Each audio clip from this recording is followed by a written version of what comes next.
Hey now, and how are you doing? Want to welcome you to the next episode of Peace, Love, and Bring a Bat.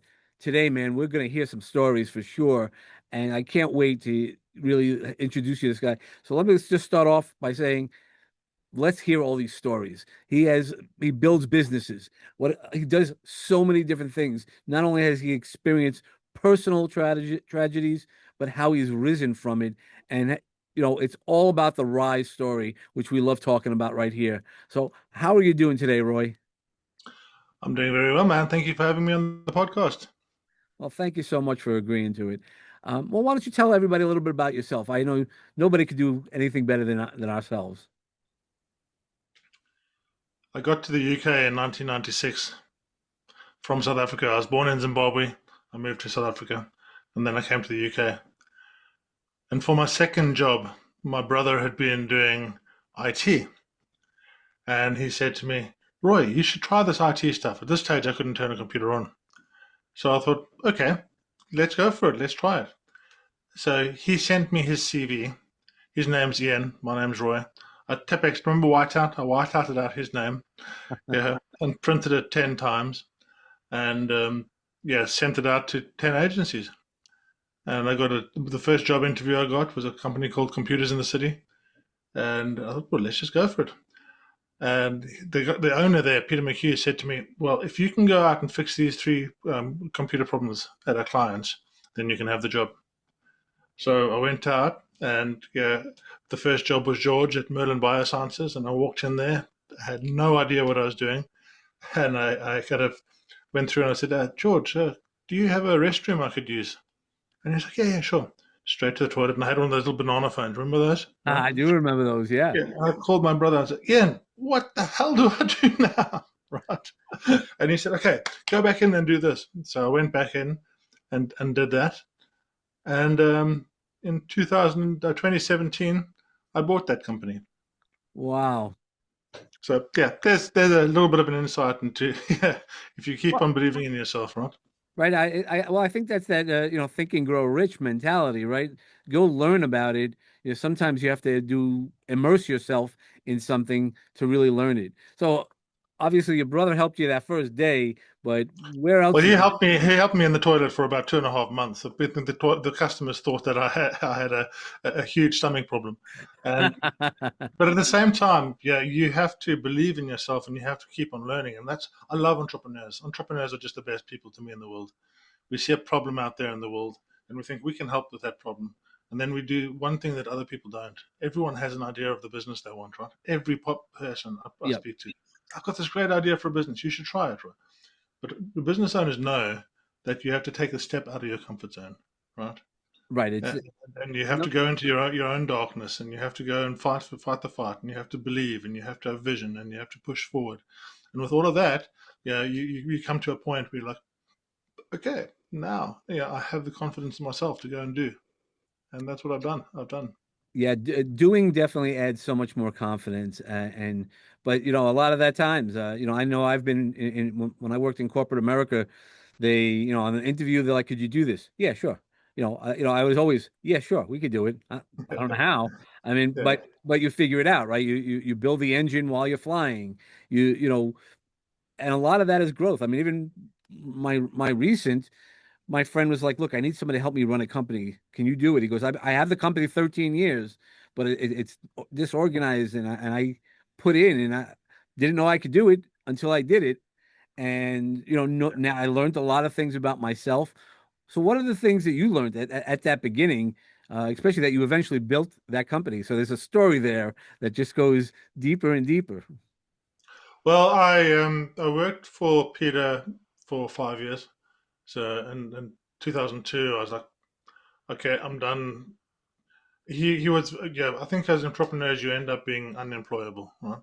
And Peter Hmm. is a very clever man, and he was like, he let me run the company, and we built it up from £600,000 turnover to 5 million turnover over that period. And I basically built it, and I knew I was building it. I had the client relationships, I had the whole lot, and I decided in 2002 to go and start my own company, Prosin, as it was called. And so I left, and it's a real shock, right? You step out into the real world and you don't have the backing, and you're like, okay, suddenly all these people I was talking to, they won't talk to me anymore because I'm a solo one man band. Uh, Yep. so I had to pivot a little bit, and I decided, well, I'm going to go and just work for home users. And I selected home users in wealthy areas because I knew they had businesses. Mm, Yeah. So, and in that first year, I did £150,000 turnover. Yeah. And then it just grew and grew and grew from there. And it's been an amazing journey. And I think people fear failure, but failure is the best thing you can have, right? The failure is the only time you learn. Yeah, right. and if you can take it as a lesson at every step, then that failure just opens up your horizons like nothing else can.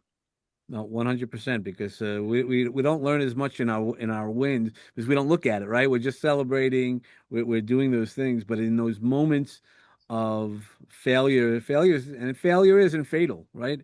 It's one of those things. It just showed you a way that it didn't work, or and not every failure actually doesn't work. It's just one of those things that it just takes a little longer to figure out the right way, fine tuning it and recalibrating some of the work that we knew. You knew what you had to do. You just knew you couldn't grow anymore at that other company. For sure. Yeah, yeah, and yeah. So then I started another company in 2009. I looked it up the other day. Since 2002, I've started 15 companies. Wow. Yeah, and yeah, a bunch of them have failed. A bunch of them didn't go anywhere. A bunch of them made, four of them made over seven figures. Yeah, and I'm just exiting my IT group at the moment, so I've got three IT companies that I'm busy selling, and then I'm going into all the power 100%, and all the power is my new entity where we play with AI and we play with understanding how to grow a business and we play with wellness and yeah, I think you become the summation of everything you have to experience, right? And yeah, as you say, the failures, the lessons, the things that you grow from. Yeah, other people don't have to make those mistakes if you can shortcut them. Right. And that's the value. And that was where I was going to ask you is, so you have some experience, some things that didn't work, some things that worked really, really well. What would be something that you would suggest, or at least help people identify, you know, based on somebody like yourself, it's, again, thinking of what we can help people avoid, right? We always want to help people avoid some of the pain, but in the pain is where you sometimes learn Yeah. it. Avoid shiny shit. This is Mm, yeah. As an entrepreneur, you know you're an entrepreneur if you've got an idea, yeah, 100 times a day. Yeah, and they're all great ideas, and you can see how you can make money on all of them. But you have to focus. You have to bring the focus in and try and focus on one thing. And yeah, this whole idea that I mean, at one stage, my family had a rule: one business in, one business out. I didn't follow it, but that was the rule, right? yeah. And if I'd listened to that sage advice back then, yeah, I probably would have made 10 times more money. Yeah. So trying to really focus in on the one thing that gives you passion, right? Because yeah, when you go through the dark night of the soul with business, and you will, 100% you will, right? You then the vision needs to draw you. The vision needs to be your north star. You need to really believe in that vision and have passion for that vision. And that thing that you have the most passion for, that's what you need to focus on. Right. Find the thing that you're passionate about, and then you never have to work a day in your life. But you've also scaled companies. So not only have you started companies that have been successful, Yeah. how do you scale? How do you, so even though that first job in 2002, you walked in there and, as a kind of as a contractor for a position, but then you eventually got yourself in enough to be almost a partner or running the company at least. Yeah, yeah. Well, I think the scaling question, yeah, the biggest lessons that I've learned have been around how to grow and scale a company. So I'm a business operating system coach. Back in 2017, I was running these two IT companies, ProSyn and Mustard IT, and I was working 14 hours a day, 7 days a week. And the Peter McHugh, the owner of Computers in the City, he came to me and he said, "Roy, do you want to buy the company?" And I was like, I can't. I haven't got the capacity, to see how I can put another company in here. And I went out and I don't know if you've heard of EOS, the Entrepreneurial Operating System. Yep. And I read the book Traction and tried to self-implement a bit, and then realized that I wasn't able. So I went and got a coach. I paid 100 grand for a coach, to teach us this stuff. And in 6 months, probably even less than that, probably 3 months, we already had the systems flowing, right? Mm. Yeah. And you have to look at yourself and you have to understand what you're doing wrong. And you have to really kind of come back to honoring yourself, but also understanding yourself. And that allowed me to go from working 14 hours a day to 5 hours per week. At that point, I then said, okay, well, now I've got the two companies running. Now I can acquire the third company. So I acquired the third company and I redid the systems and I got them all working so that they could become part of the group. And then I decided, actually, well, I'm still working 5 hours a week. So what do I do now? This was just before COVID. And a group of friends came together and brought me an opportunity, which was an amazing opportunity. And do you know indoor skydiving? Oh yeah, yeah, yeah. I've seen that. They call them I fly here, I think. Yeah, Yeah. but yeah. So I was actually an investor in before iFly became iFly. We opened a Oh, company called Airkicks in the UK, and I was one of the first investors in that wind tunnel. And then they sold out to iFly, but I bought another wind tunnel center called Bodyflight uh, in 2018, and this was an indoor skydiving, indoor surfing, a hotel, a gym, a swimming pool, two restaurants, a soft play area, a jump. It was a massive, massive adventure center. It was just amazing. It was just yeah, you such a saw all that space and the opportunity, and you yeah, knew people prior to COVID. yeah. So how that obviously had to change or shut down completely during COVID Well, because this was exactly it, right? During the height of COVID, I was running five, of those 12 businesses within there. I was running the three IT companies, and COVID hit and it changed the world, right? sure. And it had me at one stage standing at the top of a 130-foot tower, getting ready to jump off. Mm. Because I'd pretty much lost everything, right? And like you said, failure is never the end. Failure is just the beginning of something else, right? Yep. Uh, It's a door so closing. Like, yeah, so many many lessons learned there, and I eventually lost that. Went bankrupt there, lost a lot of money. The company went bankrupt. I didn't. Lost millions, and decided. Yeah, it took me. You talk about the mental health element, hmm. and it took me down to some really dark holes. Right? Yeah, sure. Yeah, and but I've been doing Wim Hof. I don't know if you know Wim Yeah, Hof. yeah. Wim Hof. Yeah, breathing. Yeah, breathing exercise. Yeah. So I've been doing Wim Hof, and I decided to go and become a Wim Hof instructor. So I went off and I met women in the Czech Republic and in Poland and became a Wim Hof instructor. And that literally saved my life a number of times. The breath work is powerful. The cold exposure is powerful. The whole methodology is powerful. So I when the adventure center failed, I was okay. The IT companies were running, but I'd taken money out of them. Another good lesson, to save that, and Sure. that didn't go very well. And I decided, okay, well, I'm going to go and do Wim Hof instructing. So I've probably taken 2,000, 2,500 people through that methodology since then. And I realized that the whole thing works together for business owners, right? But Well, firstly, you've got to be mentally strong. You can't mhm. do this without being mentally strong. Yeah. So I then got involved with AI because I'm in the IT space. I got involved with AI, and so for the last 3 years, I've been digging heavily into AI. So I came around this process of I became an EOS coach during the process, Sure. and that didn't really sit well with me just because of the methodology. It's very very strict and restrictive. So I then signed up as a BOS coach, a business operating system. Boss Up is the company. So I signed up for that 2 years ago and started coaching that. And it's great because now I come to business owners and I'm like, okay, let's get some clarity. Let's get some time into your life. Let's How do you think about AI, right? And how do you use AI?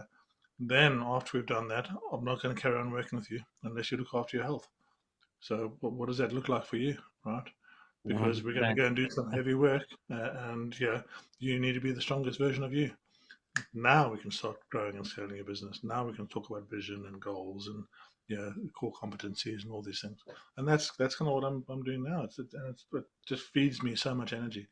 Yeah, going through and helping yeah, people see their potential. Right. So and yeah, it's amazing. Well, that was among the things I was going to just ask you, and still will. How do you blend all that? Because that's really important, and that's one of the things as I was sharing offline with you is, I've been doing this for a while, but I really hadn't taken care of my health, and I was like, I'm okay, I'm okay, I'm okay, until I went to a doctor, and they were like, hey, you have 98% blockage, you're not okay, and it really was a situation, and since then, in 6 weeks, I mean, it's a that I've already reduced 11 pounds. I've changed my diet Nice. completely. When I was in the hospital and they were like, you got to change your diet, I go, it's done. And they thought I was blowing them off. And I was like, no, I'm done. Like, I get you. Like, because I was awake during the procedure, it was an angioplasty. So I saw my heart. So I'm like, man, there's only a few many times that you want to do that again. While it wasn't excessive, but anything in your heart, you don't have minor brain surgery, you don't get minor heart surgery. Yeah, Uh, for sure. but so how do you weave the breathing, the Wim Hof breathing into business and explain to people why it's so important? Well, I mean, I got up at 3 in the morning. I just got out of hospital with a burst colon, and yeah, this was in 2021. And I climbed up the 130-foot tower. Not quite sure how I did that. Mm, And I sat up there, ready to end it all. I was going to jump off, and I thought I'll just do a couple of rounds of breathing. And I did 3 rounds of breathing, and those 3 rounds of breathing were enough to take me down again, mm. to take the next step. And if a business owner, if you can't understand that, then I don't want to work with you. Yeah, right. You need to make that breath, that stop. Yeah, Practice the pause. There's a lot of things that people who have not experienced it don't get it, and you only have to be willing to do that. One of the methods I teach havening is also practicing a pause, working with your amygdala, and to slow down, but actually to help you think quicker because once you get the noise out of the way, you're making decisions based on actual facts versus emotions and doing that, and that's why it's beneficial. Same thing with the Wim Hof. It's that breathing, it's that holding the breath, it's that intentionality to do. And what do you do in those moments? In those moments, yeah, it's the purest moments within yourself. for sure. And I think the other piece to think about here is that what are you chasing, right? Mm, Yeah, for me, I mean, I've had the £1 million in the bank. I don't anymore, but I had the £1 million in the bank. I had the £5.5 million turnover. I had, what I thought was the perfect life, right? But I was still stressed and unhappy and yeah. chasing and chasing and chasing. And for me now, I love traveling. I love seeing the world. I free dive, I skydive, I tunnel fly, but surf. I do a range of different things, but being able to go out in nature, being able to meditate as well. I do Joe Dispenza's meditations and other meditations, and just how do I expand my internal kind of capacity to learn, to grow, to scale, and that that that comes with actually knowing what you're chasing and knowing what's important to you. Money is not important to me. I can make money. I know I can make money. Right? Yeah, and money will Right. come to me. It's an energy. Yeah, It's what it allows you to do. yeah. Um, But I also know that yeah, we spoke briefly about accidents, and I was 19 years old, and one of the biggest blessings I had was to be run over by a drunken driver, Mm. right? And I had an argument with my wife, or my girlfriend, who became my wife later, um, and I left the house, yeah, hitchhiking up the motorway, and it was at the top of Fields Hill in South Africa, in Durban. And Fields Hill's a notoriously bad road. I should never have been there. And I was hitchhiking with my hand out to the side, and I heard this noise behind me. And as I turned around, the driver had fallen asleep at the wheel, and he was coming across. And Mm. my right leg went through his bumper, my head went through Whew. his windscreen, my arm went around. You can see it's all skew. Went around and broke on his side mirror, and I slipped into the middle of the road. And yeah, I was laying there. I call it my white line moment. I was Yeah. laying there on the white line, and all I could think about was regret of the things I hadn't done. Mm. I hadn't told my mom I loved her. I hadn't Mm. gone skydiving. I hadn't done, had conversations with people. There was nothing that I'd done that I regretted.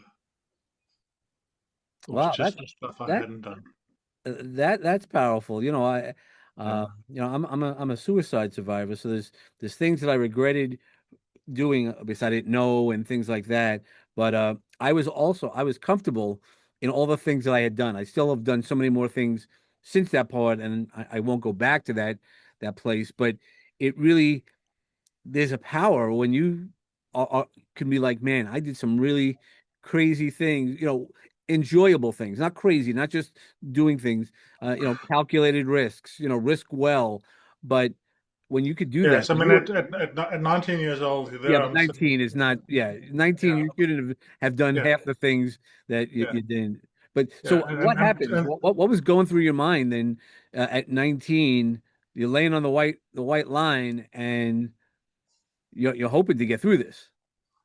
I thought I wasn't going to get through it because I wasn't even hoping to get through it. I kind of accepted that I wasn't because Mm. cars are zipping past my head. Yeah, and yeah, I'm still conscious, but and these two yeah guys had stopped. Samaritans had stopped, and they saw it, so they parked the car in front of me, and then they came and pulled me onto the white line, so I was not in the middle of the road. Yeah, and they called the ambulances and all this, and I was just like, okay, that's it, I'm done. Yeah, I never want to feel like this again. Mm. If I do get out of this, I never want to feel like this again. And I came out of that, and yeah, since then I've done 2,500 skydives. I've got a British record skydiving. I've been free diving under the ice in Finland. Yeah, So in what is free diving? Iceland. For those who don't know, Free diving is. I used to do a lot of scuba diving. So scuba diving we all know about. And free mhm, diving is without the tank. Yeah, so you're just holding your breath. It's one breath diving, and it's a different. You have to be comfortable and peaceful in yourself. You have to be peaceful. You have to be calm. Yeah, you'd be sitting 20 meters underwater, looking up at the surface, and if you panic, you use too much oxygen, and then you die. mhm. So you don't want to do that. But so it really teaches you control. And then you take it one level further, and you go and do it in ice water. And I mean, I've been swimming in glacial lagoons in Iceland, and so all of these things wouldn't have happened if I hadn't got hit by that car. I say they wouldn't have happened. They might have, yeah. But that gives me, yeah. If I walk out the door now and I get hit by a bus, I won't have that regret because I've lived my life. You only get this moment. You only get today. You only get now, and now's when you need to do stuff, not Right. tomorrow. I think that's the powerful part. There's a lot of powerful parts here, but it's the being in the now because that's again the Wim Hof, right? The breathing. You're not thinking about in the future. You're not thinking about anything. You have to be in the now. And Yeah. how do you remain? It's not only breathing. How do you remain in the now when you're making decisions as a executive with your companies? I think you have to build the right team around you, and Yeah. you have to stop being the bottleneck. And you have to you have to understand what you're doing, and then you have to sell everybody your vision in the company, your customers and your Mhm. staff. Yeah, and when everybody believes it, when you trust your team, when you really bring your team together and you empower them to be as powerful as they can be, then you don't have.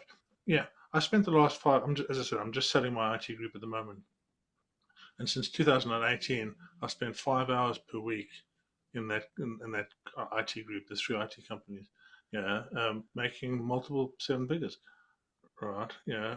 So yeah, just having that understanding. Yeah, companies are like babies, right? Yeah, Mhm. you set up a company and it's your baby, and the first you get all excited about it, and you birth this amazing creation that's going to go out and save the world. Yeah, and then you have the terrible, you have the sleepless nights for the first 6 months, right? Yeah, and then you have the terrible twos, and it's all going, crazy, crazy, crazy.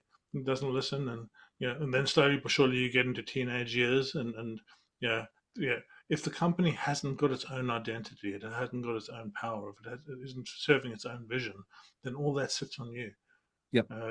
And so you need to get that out of you into the company ethos, into the culture, into the staff, so that they're all driving forward in the same way. Yeah. And then once you do that, you need to be able to let go of the branch. You need to be able to say, okay, go and do. Yeah. And that's a really empowering moment when you're like, okay, I can go, I can literally go on leave for 3 months. Yeah. And the company can carry on doing what it's doing. That's when you know you have a company ready for exit. Yeah. And you may not want to exit, but you've got to be pushing towards exit all the time. Right. You need to be exit ready. Yeah. And Right, because you don't want to be a slave. There's a lot of entrepreneurs who, you know, so they're not working 9 to 5, right? I don't want to work for the man. I don't want this, all that, but they're working harder for themselves, which is okay, but it's also they're not working right because that's why it's all about the systems. And are you allowing people to work with you? Are you pushing out your vision in the right way? That's what a real leader is not only when you're in the room, but that it continues when you're out of the room. there's two or three things that I've learned about entrepreneurs. I learned it about myself first, and then I learned about entrepreneurs. Firstly, entrepreneurship is one of the loneliest jobs in the world. Mm, You get super excited about this. You tell your wife about it. You tell your kids about it. After the third conversation, they get a bit bored. Yeah. Then you can't speak to your staff because you don't want to worry them, right? right. Yeah, you can't speak to your clients because you don't want to worry them. Yeah, and you have this face you have to put on. Yeah, so firstly, yeah, entrepreneurship is lonely. Secondly, 90% of people get into entrepreneurship because they want freedom, and yeah, the biggest thing that they want expect freedom from becomes their biggest jail. Sure. Yeah, and you have to realize that, and you have to be working against that all the time, right? So what makes it a jail? Yeah, I used to delegate very badly. I'd sit in the room and I'd go, okay, yeah, I'll help you here, I'll help you. And I honestly thought I was helping. I thought I was helping, but all I was doing was making everybody that worked for me less confident. Mm, Because every time they decided to do something, I could do it a little bit better. And yes, you're always going to be able to do it better. You're always going to be able to be amazing at this thing because it's your baby. You understand it. You've been through everything. Yeah. And if you expect everyone else to be at your level, then you're not going to win. But you can give them the 80%, and encourage them and let them grow. And then they'll actually surpass your level. They'll do better than you. right. Right. Right. They'll do it just differently. And that's the why you have to give them their vision, not give them your vision. Your vision will take them only so far, and then give them the permission and responsibility to then follow their vision or modify things the way that it needs to be modified. Yeah, yeah, no, for sure. Yeah. And yeah, I think now we're in a different world again, right? We're in an entirely different world. Well, Yeah, that we're was my next question is, so now with this AI, right? Everybody's talking about AI and how that all runs together. What do you say to AI and all those people? Because you're immersed in that. It's going to shut down all the creativity and all the inventions. 100%, 180 degrees to that. Yeah. Mhm. AI is the biggest enabler that you've got if you use it as a 60% tool. Correct. AI is not a 100% tool or a 90% tool, it's a 60% tool. I do more work now in a day with AI than it would probably take me today. I have, before this call, done 6 or 7 weeks worth of work. Mm, Yeah, just in a few hours. And it's taken me a long time to get there. And the thing with AI is that you have to go on this journey of discovery. You have to start using ChatGPT or Claude or whatever it is you're doing, and you have to try and fix problems with it. Because if the shiny stuff that's there, the shiny shit that's there is insane. As business owners, we see, I used to have all these problems, and then we see a way that we can fix them easier, and then we try and fix all of them. Don't do that. Just fix the problem in front of you. And I think, well, for me, by offloading, um, by offloading what's in my brain to AI, and putting that in a separate brain. So I've got Notion that I use as a separate brain. I can get the stuff out of my head. And the act of getting things out of your head is actually the thing that gives you more thinking power and thinking space. right. That's where the theory of, I can multitask. No, you can't. You could do many things at one time, but not necessarily multitask. That's why, shutting down your browsers and all of that mental stuff really will make you quicker. But again, taking out Yeah, when I talk about the amygdala, shutting down some of those defense mechanisms that we built into it, then you're able to think that much quicker. yeah, yeah, 100%.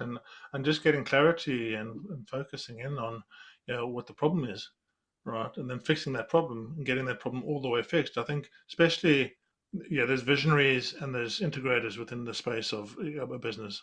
And for many of us, we love building, we love the process of building, but we don't necessarily love the process of running.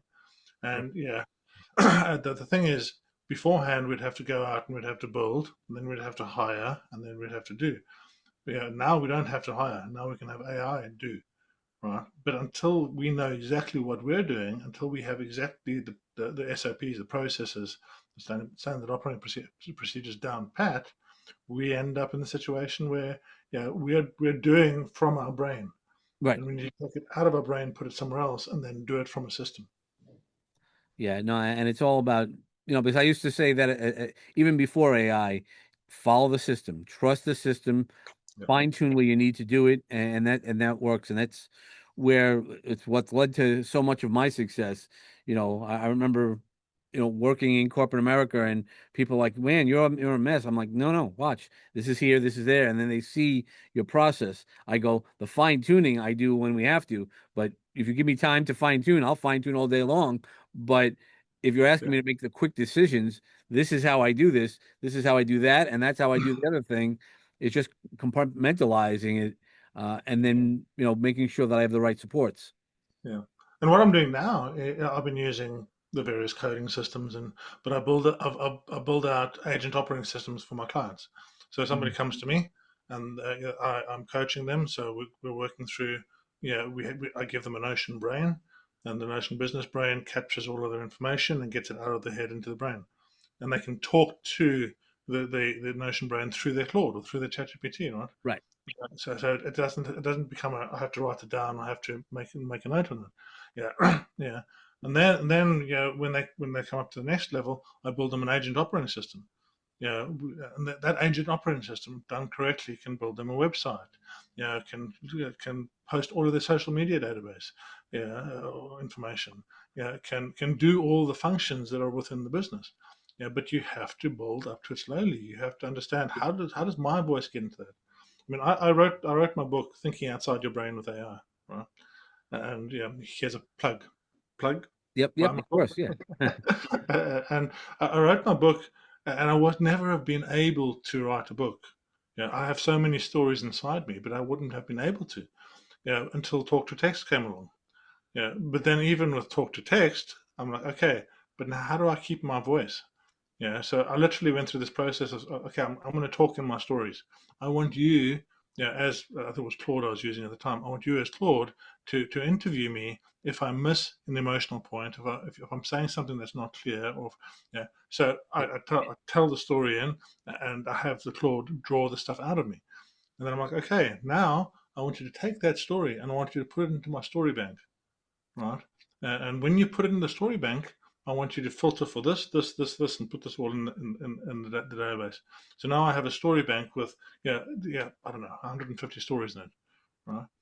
Then it's a case of, okay, now I'm going to write a book. right? So what type of book am I going to write? Or I don't know how to what function to use. So I went and found somebody, Lucy McGrath, who has a book, magic book that she's written. So I got that book in. I put that into Claude. I said, all right, make me a skill for this, right? Yep. Yeah, and yeah. Now how am I going to structure it? What is it going to look like? Yeah. So literally, with the system that I created, it took me 9 days to write my book. Yeah. And I won't say I wrote my book. I'll say I authored my book because every single word in there is my words. Yeah. And every emotion is my emotion, and every bit of advice is my advice. But I've got an outside ghostwriter, which is my AI. Right. Right. And right. And we've hired ghostwriters for years, but you have to make sure that it's personalized to you, right?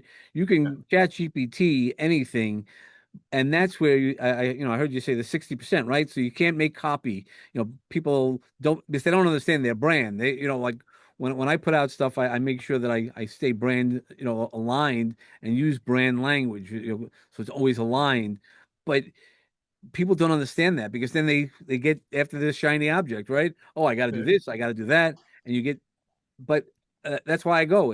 It's pure me. I mean, that's Yeah. where the name peace, love, and bring a bat is all me. It's just my my beliefs. It's that spiritual foundation, and the bat is about bringing awesome thoughts. It's not a violent. It's a little tongue in cheek. Yeah, I can play a TV, a tough guy on TV, but I'm not a tough guy ever. Yeah. And there's that, yeah. Imagine a world where this company that has 10 people in it, right? Yeah. Now those 10 people can be more human, Yep. You right? got it. They can work 5 hours a day, yeah, and do 10 times more work. Yeah, and they can enjoy what they're doing. We need connection, we need humanity, we need, yeah, our stories, our voice. We need to understand and listen to people. This is what's going to make the new age super powerful. If you're just going to throw stuff into AI and let AI do the work for you, it's not going to feel like that. You're going to get AI slop in such a heavy way. And but now imagine, within your organization, you have this agent operating system, which has all of your stories in it. It has your brand in it. It has your context. It has your ICP, so you know who you're talking to. It knows what voice they use. It knows what they're asking for on ChatGPT. And you can speak to them, in their feelings rather than speak to them just with your own copy that says, "This is me and I'm great." So no, this is you and I understand you and I feel you. Right. And that's what a good agent operating system will be. And that's when you're. One of my clients is a marketing guy, and he has a marketing company. Yeah, and I'm doing with my operating system what 14 people are doing in his company. Mhm. Yeah, so Right, because you this is the understand your power. process. Right. You understand your process. You trust the process. You've built the process. That's where, again, ChatGPT can give you the answers. That's the easy. It's like going to the encyclopedia in the old days. Yeah, You can get the facts and the information, but they can't be you. And that's why the other meaning for the bat is be authentic today. Be who you are. yeah. And that's you can't ever buy another, Roy. You can't buy another Dave.